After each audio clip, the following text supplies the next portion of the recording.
Golden State Media Concepts bring you Book Review Podcast, a haven for bookworms of all ages and the widest genres, from mystery to memoirs, romance to comedy, fantasy to sci-fi. If you love to read, this is a podcast for you. It's the Golden State Media Concepts Book Review Podcast.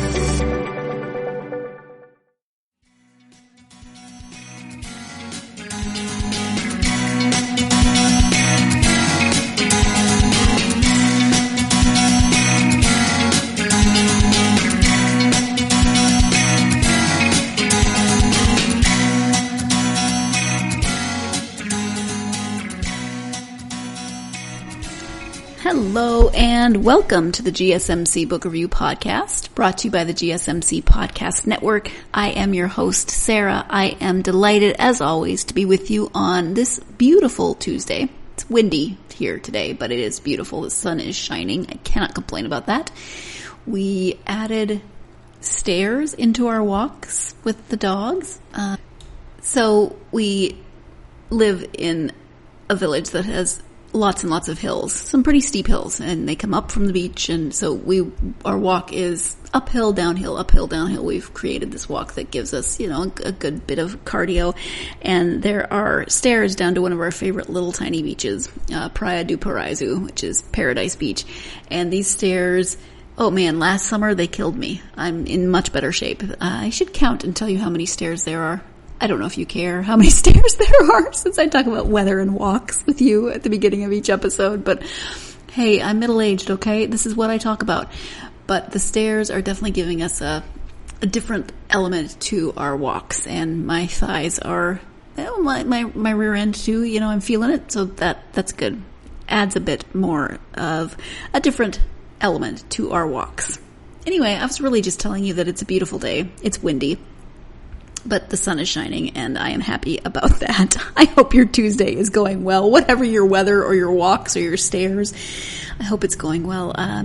Hope you had a good weekend. Mine was, once again, fairly quiet. Got a lot done this weekend, so that was good, and spent some time with the hubby and the dogs. Here's a different topic as opposed to walks and weather. It also starts with a W. Doctor Who. We have gone back to the beginning of the original Doctor Who's, not the ones that just restarted with the 10th Doctor, Christopher Eccleston, but we've gone all the way back to Hartnell, and we finished him, and now we are just about finished up with the second Doctor, Peter Troughton. I'm not sure if that's how you say his last name. That's how I'm saying it in my head, but those are fun. They're all in black and white. We're about to move into the 70s with Pertwee, and those are in color. Hubby has seen them all. I've seen bits and pieces, but it's fun to go back to the very beginning and see how things are changed and where some of that mythology changed and where it came from, etc. So, weather, walks, Doctor Who. That's what we're going with today. You want to talk about a book? Let's talk about a book. My guest today is Erin Flanagan, and we are talking about a thriller. The thriller is called Come With Me. Let me give you the description of that book. Two women, an old friendship rekindled, a growing fear. Not everything is as it seems in a dark and twisty novel of suspense by the Edgar Award-winning author of Deer Season. Gwen Maner is a widowed single mom returning to her Ohio hometown with her daughter. And thanks to former acquaintance Nicola Kimmel, this is the start of Gwen's new and promising life. Nicola secured Gwen a lucrative job, rented Gwen a house on her same street, and won the heart of Gwen's daughter. But she almost seems too good to be true. She's so selfless, so charismatic, and so take charge. Gwen is sure Nicola is yearning only for someone to get close to. After all, according to Nicola, her marriage is falling apart, and her best friend just up and left one day. But how well does Gwen really know Nicola? What does Nicola ultimately want? As their lives become more entwined and Nicola's grip tightens, Gwen begins to think that Nicola isn't helping Gwen and her daughter but vying for control of every aspect of her life. And the consequences may be deadly. So this is, as you can hear, a thriller. It is a suspense, a psychological thriller. So there's a lot of mind games. It feels like being played in this story. It's fast paced. You start to feel, something's off right away. This is not going in a direction it should be going. We, as the reader, have a bigger picture, and we can step back and be like, what are you doing? Why are you making those decisions? Stop doing that. Of course, if we are in those situations, we're not always as clear-headed, or we don't always see things as clearly, right? So it's one of those books where you just want to reach in and say, Gwen, stop it. What are you doing? Pay attention. And Gwen's mom also tries to get her to see things in a different light. But, of course, it takes some other major things to make the main character realize, wait a minute, something's going on here. And, of course, I cannot give you all of the details. We do not want to give spoilers. We do give one spoiler in the interview, but you'll be happy about that spoiler, I promise. And I'll just wait for you to find that one out in the interview. And so you can find that spoiler out, let's go ahead and get started with that interview. Again, the author is Erin Flanagan. The book is Come With Me. Hi, Erin. Welcome to the podcast. Oh, thank you so much for having me. Thank you. I am so excited to have you. We have been talking via email for what feels like forever because of my weird schedule. So I'm excited to finally have you here, and we're going to talk about your thriller, Come With Me. But before we do that, I would love to learn a little bit more about you so my listeners can also get to know you. Sure. So I live in Dayton, Ohio. I am a professor of English at Wright State University. I've been there, 19 years now. I'm married. My husband's name is Barry. I have a daughter at home still, Cora, and two stepkids out there in the world, Neil and Ellen, and they're wonderful partners, Katie and Nat. And I've been in the Midwest my whole life, grew up in Iowa. And my thumbs are very different sizes. I just looked down and remembered that. But yeah, I have thumbs that are very different sizes. So that's all the relevant information about me. I like that you remembered that. I was a little worried that you just now noticed that. No. But I tell you, when I first noticed it, I was like, holy crap. Like, they're very different widths. And one of them is like a half an inch longer than the other. It's really weird. I wonder if there's a name for that. Yeah, nothing good if there is. But I'll send you a picture. I would love that. I'm sure you're like, yes, Erin, please send me a picture of your weird thumbs. Yes, I will put it on my fridge. There you go. Whenever anybody says Ohio is part of the Midwest, my brain just says yes. And then I look at a map, and I'm always fascinated by what we consider the Midwest. Like, I realize it is from a different time when the country was slightly different. But you're not really in the middle. Or the West. Not so much. And it's funny because when I moved here, I was like, Dayton's not in the Midwest. And now that I'm here, I'm like, oh yeah, no, I guess it is. Because I think that unless you're New York or California, everyone just assumes you're in the Midwest. But it feels Midwest to me. Like, I wonder if Dayton feels like Midwest, because my husband is from the Cleveland area, and it feels like a East Coast Midwest combination when I'm there. So I wonder if it's where you're located. That could be, or how many castles you have. Yeah, exactly. Yes. Alliance, Ohio, and its castle. Let's talk about a book. The book is called Come With Me. Can you give an overview of the story? Sure. It's a story about Gwen Maner, a woman in her early 30s. She's a mom and got married straight out of college and has been living in Boulder, Colorado for about 12 years. And her husband very suddenly dies of a heart attack. He was working in tech, and she finds out that he has reinvested all of their money and has basically left her penniless. And she's never really had a job. She's never really kind of made her own way. So she goes back to a woman she had met when she was an intern in college. And the woman is still, Nicola, she's still working at the firm they were both at and has risen up the ranks. And she calls her for a reference. And Nicola's like, I can do better than that. Why don't you come here? I'll get you an interview. And so Gwen moves back to Dayton, Ohio, and very quickly, Nicola has helped her find not only a job, but a place to live. She's kind of her new best friend. And before Gwen really knows what's happened, she's given over a lot of her power to Nicola and has to figure out, maybe this isn't quite the relationship I think it is. And things start to take a dark turn from there. Yeah, it really is kind of one of those, if it feels too good to be true, it might be situations. Yeah. And this is a thriller, so we don't want to give too much away. That's always kind of tricky when you talk about books like this. What was your initial inspiration for the story? Well, I'm happy to say that it was born out of the wonderful friendships I have in my life right now with women. I have a writing group, and we get together a couple times a year and do a retreat at my sister's house.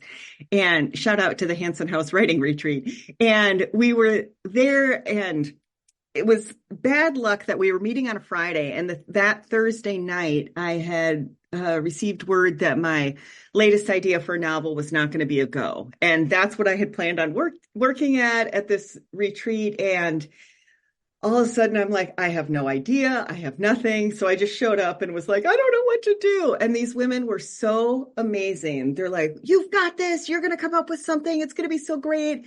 And we got to talking about how, like, at this point in our lives, we've really found the group of women that supports us, that we support back, that we would just do anything for. It's all positive. There's no competitiveness.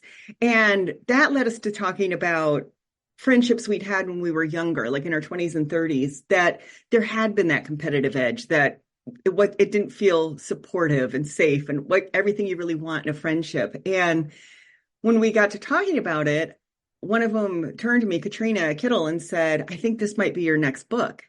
And I was like, So I sat down at the first writing session and started pounding out the outline. And by the end of the weekend, I had a pretty fleshed out narrative of like where I thought the book was going to go. And I'll be damned, that was the book I wrote. It changed completely. Like, I felt really good about myself for about 24 hours when I thought I knew what the book was going to do. But so that changed a lot, but it was definitely thanks to my friends that I was able to write it. I love that. That is wonderful.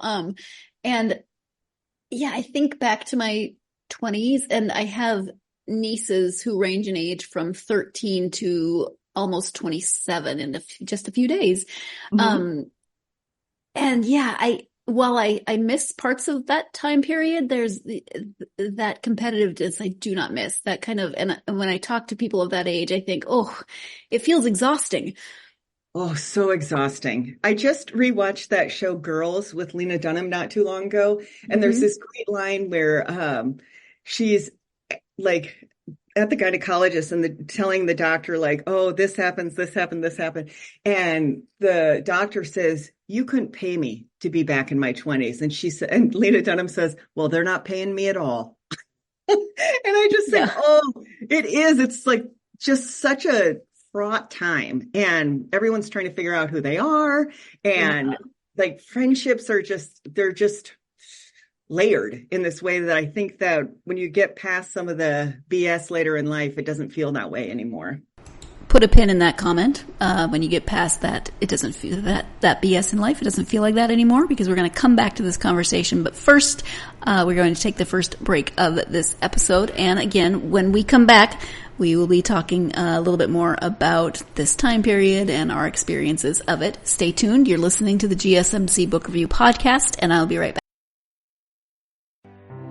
The GSMC Life and Happiness Podcast takes you on a journey of exploration. We'll discuss tried and true methods alongside the latest trends of how to best live your life to its fullest and happiest. From psychology to meditation, science to self-help books, the GSMC Life and Happiness Podcast will help you to discover what makes you happy and how you can live life being the best you possible. Download the GSMC Life and Happiness Podcast on iTunes, Stitcher, SoundCloud, Google Play, or anywhere you find podcasts. Just type GSMC in the search bar.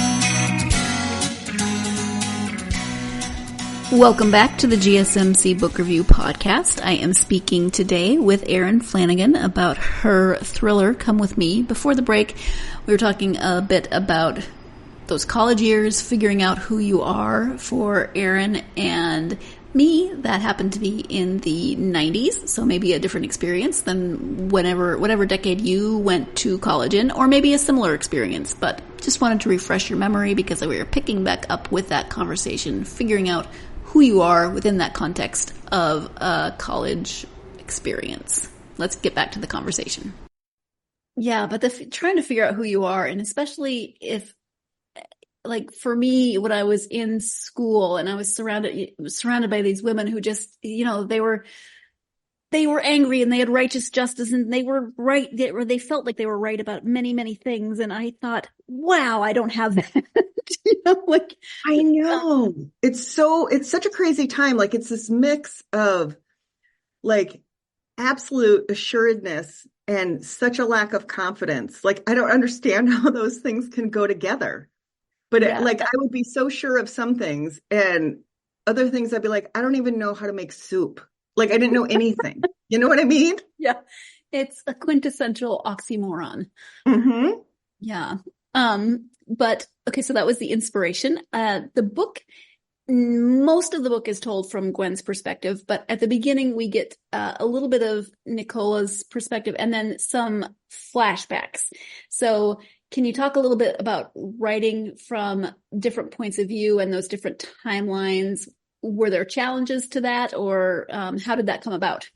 Yeah, there were plenty of challenges to that. I wasn't thinking like, oh, I want this point of view or that point of view or the timeline so much as I was like, what's going to be, I think, the most effective way to tell this story. And Gwen came to me pretty easily. Like she is the one who lacks confidence, feels insecure, doesn't quite know her place in the world yet. And I identified with that just fine.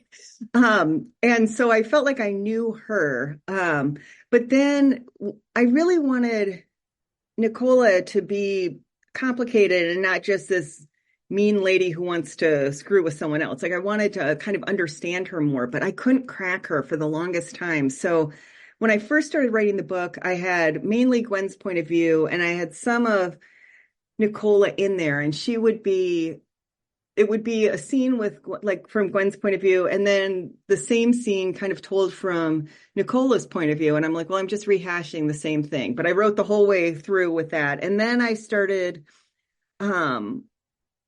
like figuring out that it was too internal for her. She needed to be more active. And so I wrote it where she was kind of doing these crazy things and saying these crazy things. And I was getting closer, but it wasn't until I figured out, oh, I need to go back and figure out who Nicola was as a kid to figure out who she is now. And that's when I think the book kind of cracked open for me. So I certainly was like, it wasn't the most efficient thing in the world to write her point of view 3 different times, but it did help me figure her out and ended up being some of my favorite writing in the book.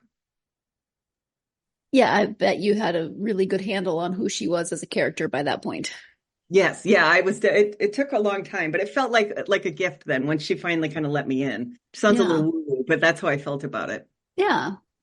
And Gwen as the protagonist, can we talk a little bit more about her? She, she's, I think a lot of people will recognize parts of themselves within parts of her story, but for you, what do you think about her is going to resonate with readers? Well, I think that, that feeling so insecure is something that readers seem to have reacted to.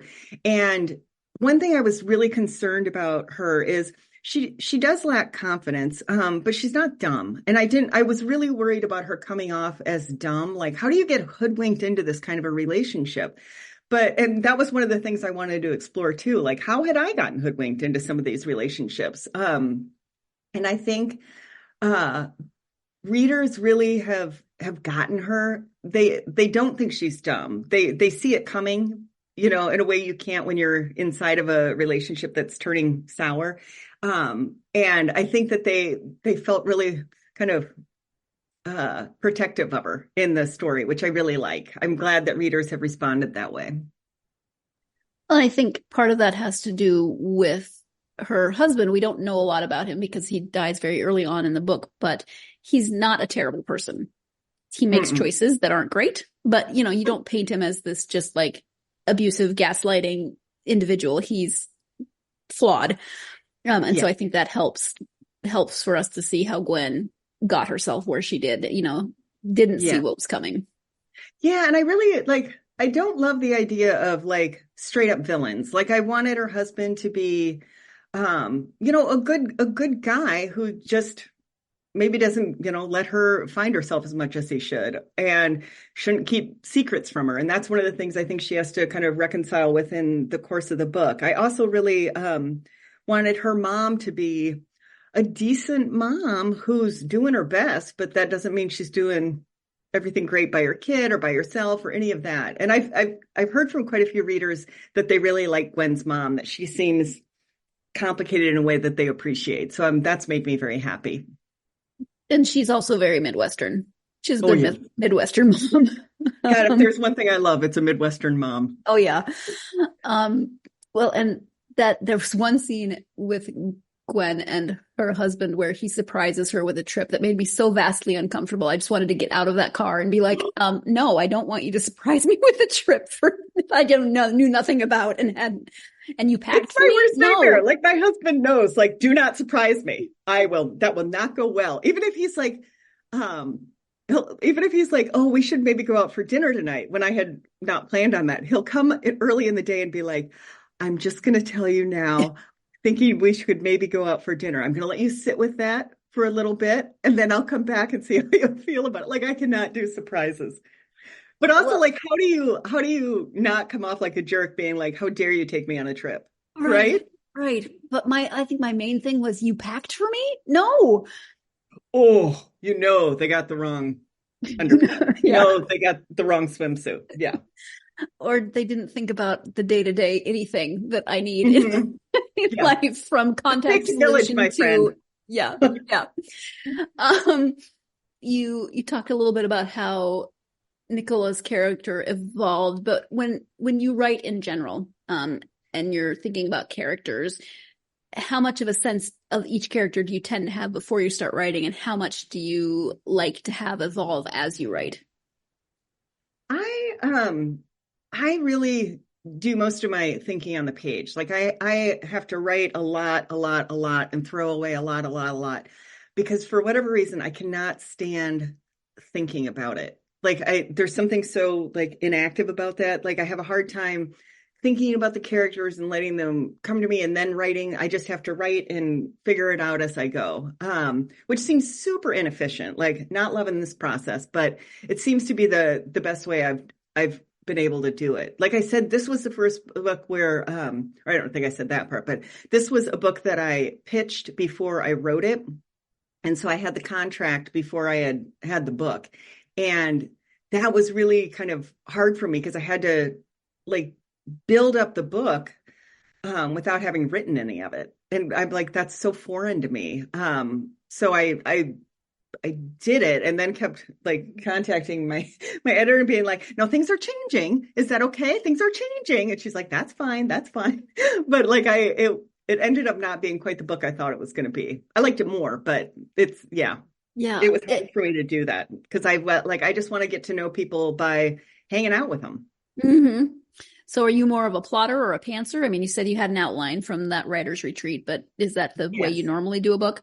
No, I'm very much a pantser. I have to figure out, like, I started in short stories, and those you can just pants to your heart's content. But I have found with novels, I need to have a sense of a few things before I really get going. Like, the big thing for me is I need to know when the book is going to end, like in time.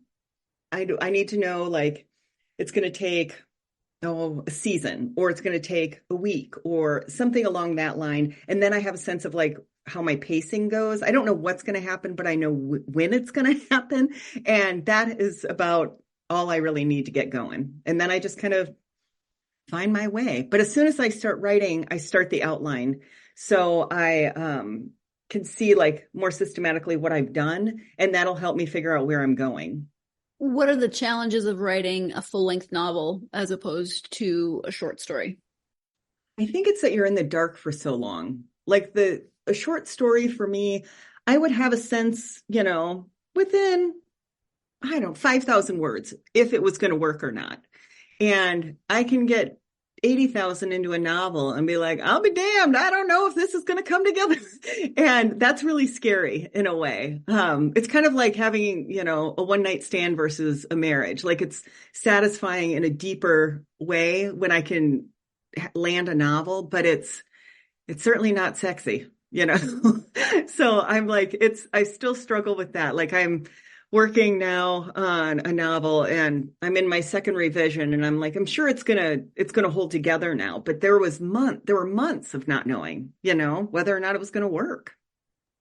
And it's still not working yet, but I'm at least confident it's going to at some point. Right. That might be my new favorite description of the difference between a short story and a novel. Yeah. Who doesn't want a one night stand, right? Well, I think that is a perfect place to go to our second break of this episode. And I will not share any stories about alleged one-night stands. You don't have to worry about it. See, with me, like I said at the beginning, you get walks and weather and Doctor Who. I don't know if it'd be a more interesting podcast if there were one-night stand conversations. Probably. But you get walks and weather and Doctor Who and this break. Stay tuned. You're listening to the GSMC Book Review Podcast, and I'll be right back. Tired of searching the vast jungle of podcasts? Now listen close and hear this out. There's a podcast network that covers just about everything that you've been searching. Hey! The Golden State Media Concepts Podcast Network is here. Nothing less than a podcast bliss with endless hours of podcast coverage. From news, sports, music, fashion, cooking, entertainment, fantasy, football, and so much more. So stop lurking around and go straight out to the Golden State Media Concepts Podcast Network. Guaranteed to fill that podcast itch. Whatever it may be. Visit us at www.gsmcpodcast.com. Follow us on Facebook and Twitter and download us on iTunes, SoundCloud, and Google Play.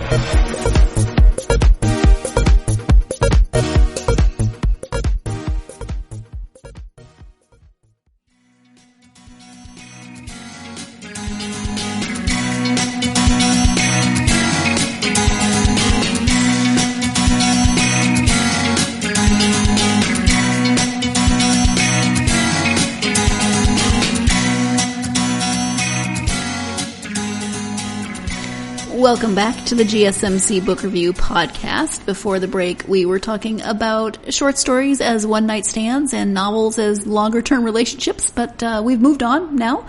So let's go ahead and return to the conversation with Erin Flanagan. So this book ends in 2023, and there are references to the pandemic, which it's not really, that important to the plot of the book. But we're in an interesting place with books right now where sometimes I read a book and I'm like, wait, that was 2020. Are we not in a pandemic? Like, it's interesting to see when authors choose to include it and not to include it. Was that conscious for you, or did it just make sense? It was. I actually had, in some of those chapters from Nicola's point of view, I had a lot more of the pandemic where she gets isolated and she can't get a hold of her friend. And that really kind of like messed with her in a big way. But I think there was a fear of it being a COVID novel. Like it would be too much about that. And I think that that's what writers are still trying to kind of figure out. Like if you even mention it, oh my gosh, is it a COVID novel? You know what I mean? That feels like it takes over in a way. And I think we're getting past that now. But I think especially when books started coming out in 2022, probably it was the sense of like, oh, wait, what does that mean for the book? And so, yeah, I think it's so interesting. It's one of those things that I love to lean into, but it like, because that was such a weird time, but it really can screw up a timeline. I think it was I think Blackout was going to be originally set in 2020, and I had to move it back to 2019. So I didn't, because the book was almost done and I didn't want to have to deal with the pandemic. Mm-hmm. Yeah. And then there's also that sense of, is it too soon? Does it make sense? Yeah. Yeah. And I have been loving seeing COVID in novels, just because I think it was such a weird time. I just read one, it's not out yet, but COVID very much shapes the story, but it's never called COVID. But like, obviously that's what it is. It takes place in America. It's the same timeline, but she doesn't name the disease or the pandemic. Interesting. Yeah. Mm-hmm. For this novel, were there particular types of research that you did for the book? This one was really light on research. It was like, how heavy is a Vitamix? Like that kind of stuff. Like, it was really small. But Deer Season, my first novel, was a lot about farming, and took place in the 80s, and that one, it was a police procedure. So I needed not a lot of police procedure, but it's in the background of it. So I had to do a lot of research for that. And then Blackout was like neuroscience and brain waves and cell towers. So I was very happy to get to this one and be like, I'm not researching much. How far is it to Cleveland? Like, that was the kind of research I had to do. I was very happy. Do you like research, or is it just a part of the process? It's part of the process. I'm always shocked what it gives to me, what I find through research and stuff, but I'm also like, I feel like it's kind of out of my depth. I'm going to have to do a research trip this summer, and my husband, who is is an academic, he's coming with me, because I'm like, I don't know how to do research. You have to come help me. So, but yeah, I like it, but I feel like it's not my strong suit, and I'm always very nervous about getting stuff wrong. Oh yeah. I can understand that. And people are very, very happy to let you know if you do. Well, yeah, there's that. Yes. What is it about thrillers, in this case, suspense, psychological thriller, etc.? What draws you to write within that genre? I've read thrillers. I've read a lot of thrillers, like in the last 10 years. Part of it was I came to mysteries and thrillers because I had written like 4 novels that were just, not great. And I was having a hard time with plot. So I'm like, I need to start reading books that like really focus on plot. Again, that was coming from short stories. And the thing that I really loved about thrillers is they're kind of bananas. Like, I think that we've got these huge life and death problems, and the ones I read are usually populated by women, and these women are told to be quiet and reserved, and you can't be quiet and reserved in these kinds of books. You're fighting for your life a lot of the times, and you've got to use your smarts and find a way to solve a problem. And through that, I think, grow to believe in yourself in a way. And that's something I'd love to see in a book, that character arc for especially a woman, going from kind of quiet to like, hey, maybe I'm kind of a badass. And I think that's so in so many thrillers. I just love it. Yeah, because you do see that arc with Gwen as she's trying to figure things out, and what does she do next, and then the stuff we can't talk about, but the climax, and also whenever there's a dog in a book like this, I get so nervous. I don't. Why? I know. Don't put a dog in. I'm going to go ahead and give a spoiler alert. Nothing bad happens to the dog. Yeah. Yes. Thank you. No, I think I should have put that. Actually, that should have been the title of the book. Now that nothing bad happens to the dog. Oh no, I was told. Like, I was not planning on hurting the dog. Like, but I was told very upfront, you cannot hurt a dog in a book. Like, you can kill all the people you want. Do not hurt a dog. I'm like, don't worry. I'm not hurting any dogs. There was a throwaway mention of the dog being in its kennel. And I was like, what's it doing in the kennel? Why is it in the kennel? What's it doing? I know. And I thought, this is kind of mean because I'm using it for a little bit of tension. But no, the dog's fine. The dog's fine. A bird doesn't get off so easy, but whatever. Yeah, well, yeah. But he survives. He's fine. It's okay. And it was, yeah, it was, but isn't that weird how readers just are like, don't do anything to the dog. I mean, that's the whole premise of what John Wick, right? Yeah. Right. Yeah. No, I think that's, I have no problems with that spoiler. Dog's fine. Yeah. Readers, you can read this with a clear conscience. What are you currently working on? Well, I'm working on a novel, that takes place in Nebraska in 1992. When I was in college at Nebraska, there was a true crime happened. A girl was abducted, and it really just had the town in a chokehold. And I was a student there at the time, and I'm writing a very fictionalized version of that. So that's part of the research I'll be doing this summer. And I'm very excited about the book. So is that part of your research trip? You'll be... Yeah. And it's part of it's like, I want to look at how, like the real case was handled, but also like jog my memory about what it was like to even be at Nebraska at that time. So yeah, I'm pretty excited about it. That's interesting because I went to college at a similar time, and I wonder what it's like now, because that situation would have been terrifying, and I'm sure created a lot of conversation. But even without that situation at my university, I remember we had to all go to the biggest lecture hall on campus in different groups, just the women, to talk about, campus safety and like not walking home alone at night and all these. And I wonder if it's different now. Yeah. I've never asked anyone. It was a crazy time, the 90s. I feel like, Gen X was coming up. We were ready to fight the man or something, but everybody was so angry. We had all that grunge music. Yes. But also like just little babies. Like I look back and I'm like, we were just little babies and we didn't know anything. Yeah. But we had all that great, like Alanis Morissette was angry, and the Meredith Brooks song that's just called Bitch. I mean, pardon my French. Get it. Yeah. No, get it.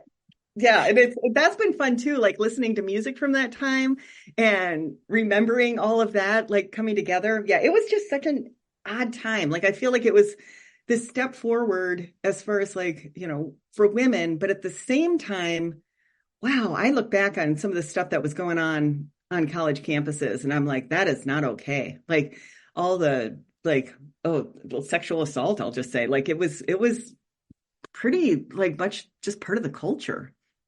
Yeah. Wow. See, now I'm just reliving college I'm sorry. No, when your life flashes before your eyes, now I think college is flashing before my eyes. It's very interesting. Well, and we were just saying, like, you couldn't pay me enough to be back. Right. And that's been one of the hard things about this book is like, I feel like I'm back in, like, I've just started college and living through this again, and also writing from the mom's point of view. It's been kind of a trip, but I've loved working on this. But if this were a time travel movie where we went back to our 20-year-old bodies, but we had our middle-aged brains, I wonder how different college would be if I could just because I would be different. That might be fun. I would be unstoppable. Imagine, right? 20-year-old body with my now brain. Oh my God. I'd be every professor's worst nightmare. Like, what about this? What about that? Yeah, when they encourage class participation, they would be trying to rein you in from the class participation. Yeah. When I start slurring my words and saying participation, doesn't mean I'm drinking, just means it's time for a break, apparently. So let's go ahead and take our last break of this episode. When we come back, Erin will be talking about a recent short story that she wrote. So stay tuned. You're listening to the GSMC Book Review Podcast, and I will be right back. The Golden State Media Concepts Travel Podcast, the show that gives you advice on everything travel. We explore places you've always wanted to go, as well as giving tips for traveling in those places. We'll give you advice on the best sites for travel tips, information, and discounts. Join us as we travel the world, explore cultures, and meet new people. The Golden State Media Concepts Travel Podcast has got you covered. Download the GSMC Travel Podcast on iTunes, Stitcher, SoundCloud, Google Play, or anywhere you find podcasts. Just type GSMC in the search bar.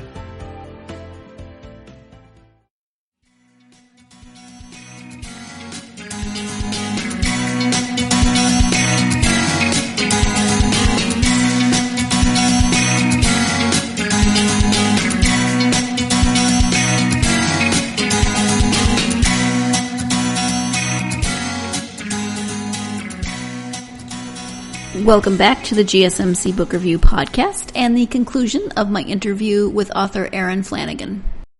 Oh, that's funny. Are there any of your other, you've mentioned Deer Season, but are there any other, maybe short stories or any other novels that you want to highlight? I had a story, since we're on the college days, I had a story come out not too long ago in Oakwood out of South Dakota State Magazine, and it's called The Good Girl House, and it's about sorority girls. I was in a sorority for a year, and how they went from being sorority girls to growing up in the world. And I really was like, this came out of like the Kavanaugh hearings and just how that I think started to reshape how we see a lot of things from our past from that era. And I thought it was going to be like how they became, vocal and, started to prioritize different things. And it ended up not being that at all. I was shocked where the story ended up going, but these women did not turn out the way I was hoping. But it was a really interesting story to write. So if anybody wants to check that out, it's called The Good Girl House. Fun. Well, interesting, maybe is a better word. But yeah. Does interesting have the same connotation in Ohio as it does in Minnesota? Yes. Okay. So I shouldn't have said interesting. I apologize for saying interesting. I actually meant it to. I'm like, well, la-di-da. No, I'm kidding. But yeah. Oh, that's interesting. Uh-oh. Oh, yeah. No, I actually meant it in the actual word of the word. Interesting. That's funny. In terms of writing for publication, is it something that you've always wanted to do? Is it something that you decided to do later in life? How did that process work for you? I've always loved writing. I wrote stories when I was a kid, and it wasn't until I really got to college that I started kind of taking it not seriously, but like, oh, I could take a class on this. And in college, like my first creative writing class, we started reading a lot of short stories like Charles Baxter, Lori Moore, and I absolutely fell in love with it. I loved short stories so much. So that occupied a lot of my time for years. And then in grad school, I was like, oh, maybe I really could do something with this. And I started sending out stories, and that was when I wrote my first novel. And so it's always been there. It's something that I've always really loved. And I always think of this quote by Mark Maron, comedian, and he says, "It takes 20 years to become an overnight success, but what you don't hear is it's also the same amount of time it takes to become a bitter failure, and you won't know which one you are until the night before." And I say that to my students, and I laugh, and they're like, "That's not funny." I'm like, "It's so funny," but because it's so true. Like you don't know if anything's ever gonna work out. Like it's such a weird business, and so just to write for the love of writing has been a joy. Yeah, that is. No, I think it's funny, but it's very dark. It is a little dark. Yeah. But yeah, my students are like that. We don't like that joke at all. Right. Well, you will when you figure out which one you are. Yeah. For your students or for people who think they might want to try that 20-year process and see where they are, do you have advice? What advice do you have from your point of view? Well, I think if you can look at the writing as the reward rather than publication, you're going to be a lot happier. And I say that as somebody who struggles daily with that idea. But if you can love the work itself and the writing and the problem solving and the language, I think you're going to enjoy this process so much more than worrying about things beyond your control. Like, am I going to get a book contract? Is anybody going to publish this? That I think is a hard road to be on. The other piece of advice I have, which is not terribly sexy, but is to keep track of your writing time. I started a Google Doc with a friend, like an accountability partner. So I was writing down how much I was writing, what I was working on, so time and task. And I've tracked that now for years. And it's given me so much information about my process, like how long a first draft takes, where I struggle the most in terms of the hours. But I can look now at a manuscript and be like, oh, I think that's 40 hours of revision ahead of me. So it's just really helped me figure out my writing. So track your time. That's really interesting, because then that gives you an idea like that. What you just said, oh, I have about 40 hours of revision. That my brain lit up at that. I was like, oh, well, I was like, I was shocked at like what I discovered. And the thing that really kind of sealed the deal for me was when I wrote a draft of Blackout, the first draft took 13 months. And I was like, well, first drafts are really hard. But I looked at the hours and it was only like 92 hours. And I was like, oh, so when I started Come With Me, I was like, I think I can do that in 2.5 months instead of 13. And I did. And it took me 88 hours. But it was just a matter of like, I hate first drafts. So I had to sit down every day and write for an hour. And it was amazing what I got done. Oh, it kind of becomes that like the writing equivalent of beating the GPS time. Yes. Oh, yes. It is totally beating the GPS time. I don't care if it's shaving off 1 minute. I'm there for it. I don't care if it's 1 minute over a 16-hour drive. I want that minute. Europeans think that is the weirdest thing on the planet. Who does? Europeans. Whenever my husband talks about that, he's like, yep, no, the GPS says this, but I can do it in less. They're like, what's wrong with you? No, God bless. I am with him 100%.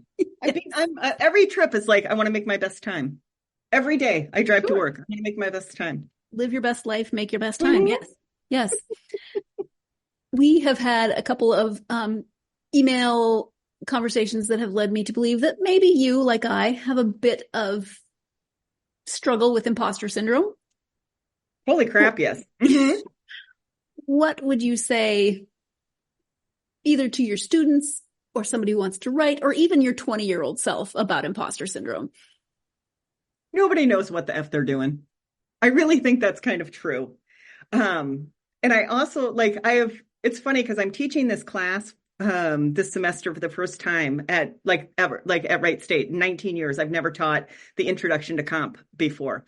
And I went into them and I'm like, guys, my first time, we're going to just get through this together. We're going to make our most of it. And I'm like, I would no more have admitted that going in to my first class, like 19 years ago, than set my hair on fire. That I was like, oh yeah, I don't really know how we're going to get, how this is all going to come together. But we're doing it for the first time. It's going to be great. We're going to have a good time.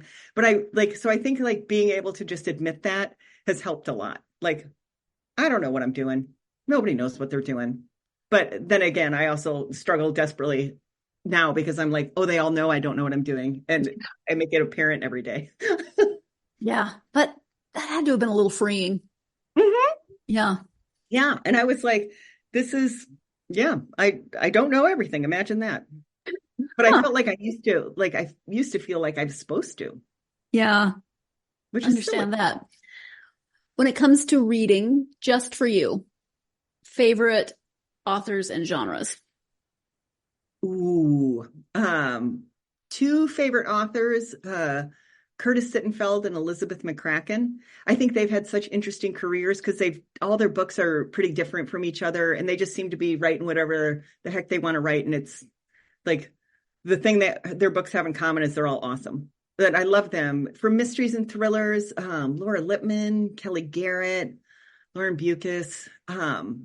In quarantine, I got super into romance, like contemporary romance. I used to read it when I was a kid, but it was all pretty rapey. I don't think that was good for my 13-year-old brain. But I found a lot of romance when I was like, I need a happy ending, please. That was just so joyful and inclusive, like Tessa Bailey, Talia Hibbert, Casey McQuiston, Meryl Wilsner, just joyful books. So I'm all over the place. If our going to college in the 90s selves had issues, our 13-year-old selves in the 80s reading romance, we probably all need massive therapy. Oh my goodness. It was so bad. It was, like I said, very rapey. Everybody was getting colonized. It was not good. I mean, Also, I was reading my friend's grandma's cast-offs, that she would give me in a big bag that I would hide from my mother and read in the closet.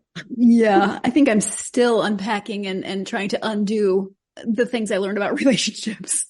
Right. And that's why whenever anybody's like, oh, we should really police what people read or whatever, I'm like, no, we shouldn't. All my friends were reading horror and Stephen King and Dean Koontz at 9. It was fine. It's fine. Oh my gosh, we're so Gen X. Right? It's fine. Oh my God, I want to drink out of a hose right now. Come over. We'll have some popsicles. We'll drink out of a hose. You know what? My favorite activity as a child was just pulling carrots straight out of the garden, washing them off in the garden hose, eating a carrot. Mine was pea pods. Like I would sit in the garden and eat the peas out of the pod. Yes. Best thing in the world. My grandfather used to throw rocks at me because I'd get in his raspberry patch. Like he never came close to hitting me, but he would pretend to throw rocks at me. That's funny. Of course your grandpa threw rocks at you. Yeah, how are any of us alive? I love it. I don't know how any of us are alive. Let's talk about the internet, which was not around when we were kids. Thank God. Thank God. Where can people find you on the internet in terms of website and any social media that you're active on? Yeah, so I'm at erinflanagan.net. I have a website, and I'm on Instagram and sometimes Twitter still at Erin L. Flanagan. So yeah, pop over and say hi. Erin, we have talked about a few things and I have gone off on some tangents. But is there anything that we have not covered that you want to make sure you highlight? A big old thank you for having me on here. And thanks to any readers reading any books, mine or anybody else's. I just love that there's such a community of readers out there. Bring it. It is pretty awesome. Yes. Mm-hmm. Well, thank you so much. I really appreciate. I've had so much fun. Thank you for taking the time to talk to me. Oh my goodness. Thank you. This was just delightful. Thank you so much once again to Erin for joining me for this conversation. I had so much fun, really enjoyed speaking with her.